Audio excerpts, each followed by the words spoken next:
औरंगाबादमध्ये बेपत्ता झालेले सराफ व्यापारी शैलेश ठक्कर यांचा मृतदेह सापडलाय। कायगाव टोक्याजवळ गोदावरी नदीच्या पात्रात हातपाय बांधलेल्या अवस्थेत आणि पोत्यात त्यांचा मृतदेह सापडलाय।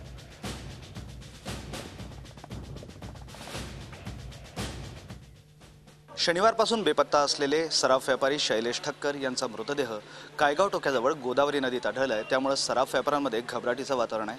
त्यांची हत्या झाली की काय याचाचमुळे सराफ व्यापाऱ्यांमध्ये एक भीतीचं वातावरण पसरलंय। त्यामुळे आज पूर्ण औरंगाबाद येथील सराफ व्यापार बंद ठेवण्यात आले। दुकानं कडकडीत बंद आहे। सराफ हा व्यापाऱ्यांनी व्यापार करण्यासाठी बाहेर गावी जाऊ की नाही असा प्रश्न आता सराफ व्यापाऱ्यांना पडलाय। आपल्यासोबत काही सराफ व्यापारी आहेत, त्यांना विचारूया। काल रात्री त्यांचा मृतदेह सापडला असं कळतंय, काय सांगाल? हा जो मृतदेह सापडला असं वाटतं की औरंगाबादवर सगळ्यात मोठा घात झालेला आहे।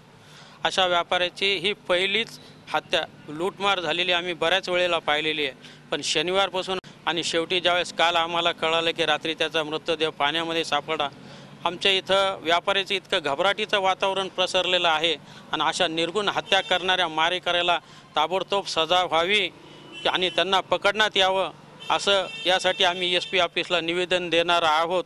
एक तर सोन्याचे भाव असे गेलेले आहे की प्रत्येकाचं लक्ष आमच्या व्यापारावर आहे, पण यातून आम्हाला सिक्युरिटी नावाचा कुठलाही प्रकार नाही।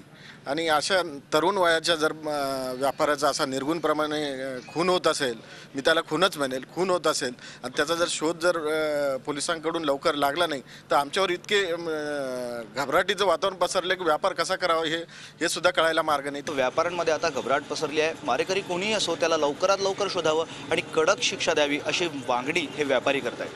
व्हिडिओ जर्नलिस्ट मोहम्मद तौकीबसह मी विशाल करवळे, झी मीडिया, औरंगाबाद। झी 24 तास, एक पाऊल पुढे।